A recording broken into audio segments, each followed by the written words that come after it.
Ini adalah satu peringatan lampu merah kepada kita. Sehingga diperlukan kesadaran. Di samping kesadaran diri sebagai khalifah, yang didorong umat Islam ini untuk bertanggung jawab, memiliki kekuasaan minimal pada dirinya. Harus dia kaya, paling tidak punya ketergantungan. Dan yang kedua, kesadaran sebagai hamba. Kesadaran sebagai hamba. Bahwa bagaimanapun hebatmu nyok, bagaimanapun jagomu nyok, bagaimanapun kuasamu, sudah dipanggil segala macam titel dan predikat yang dipertuang agunglah, padukaya mulialah, raja di raja, maharaja lah, dan segala macam titel-titel yang ngeri bapak dan saudara.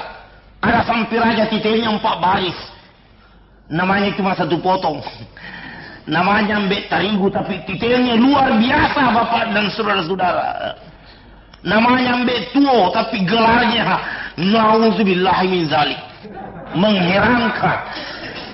Walaupun begitu, kamu harus sadar kamu hamba, mudah tergoda, mudah terbius, mudah terpengaruh, mudah terpancing, mudah mabuk, mudah lupa, pengantukan bapak dan saudara, pelupa, dikritik, emosi, dipuji, mabuk, dan diperhatikan hilang, diperhatikan tambah manja. Itu kamu nyong. Karenanya bapak dan saudara, diperlukan adanya jamaah, diperlukan adanya kesepakatan antara kita, untuk kita saling menegur, untuk kita saling membimbing. Berbahagialah bapak dan saudara kalau masih ada di antara kita yang mau mengingatkan kita. Berbahagialah kalau masih ada yang mau terbuka. Hati-hati, kamu sudah mulai menyimpang, kamu sudah mulai salah langkai. Kalian besok dan selanjutnya akan merupakan bencana, akan merupakan musibah yang merugikan kita semua. Nah, kalau umat Islam sudah tumbuh 2 kesadaran ini, kesadaran sebagai khalifah yang terundang dan terpanggil untuk punya tanggung jawab di muka bumi ini. Jangan cuma sibuk mengurus anakmu saja, istrimu saja. Gampang kalau segera ngurus istri bapak dan saudara. Hartalah di tangan kita. Suruh dia kerja. 4 istri, yang satu jual-jualan, yang satunya bikin kue di rumah, yang satunya pergi jadi pelayan di rumahnya orang, yang satunya suruh menjadi pedagang asongan.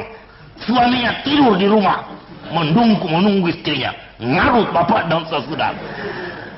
Kalau macam-macam talak, cari lagi.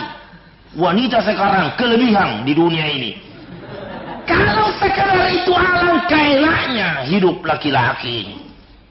Anak dia tahu bikin saja, yang rasakan susahnya istrinya. Kalau mati anaknya, mati istrinya, lebih senang lagi, saya kawin lagi. Ini enaknya laki-laki bapak dan saudara. Masa begitu?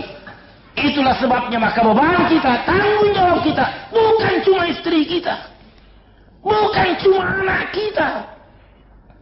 Sudah merasa diri tidak ada problem, sudah punya rumah, pakai pump walaupun sering macet, pakai listrik walaupun sering padam, tapi itu sudah cukup baginya. Padahal setan yang lain bapak dan saudara-saudara, dia tidak pernah berpikir kasihan yang tidak punya rumah, kasihan yang tidak punya paham, kasihan yang tidak punya listrik. Dia hanya asyik buat syukur saya sudah punya rumah. Peduli setan dan yang lain. Tidak islami bapak dan saudara-saudara, tidak islami. Bukan untuk itu kita dibikin seperti ini, bukan untuk itu kita dituntut memikirkan alam ini kafatan linnas dan rahmatan lil alamin. Untuk itu Allah menurunkan Quran ini. Untuk itu kita dibekali instrumen-instrumen yang memungkinkan beban ini dapat kita pikul. Insya Allah kalau kesadaran ini tumbuh, diamankan, dinetralisir bahaya yang bisa timbul dengan kehambaan, kesadaran diri sebagai hamba. Kita tidak mampu bapak dan saudara seorang diri. Itulah perlunya kita berjamaah, itulah perlunya kita dekat kepada Allah Subhanahu wa taala. Semoga Allah memberikan kemampuan kepada kita yang memungkinkan kita dapat melaksanakan tugas sebagai khalifatullah di muka bumi ini. Untuk itu marilah kita berdoa kepada Allah Subhanahu wa taala.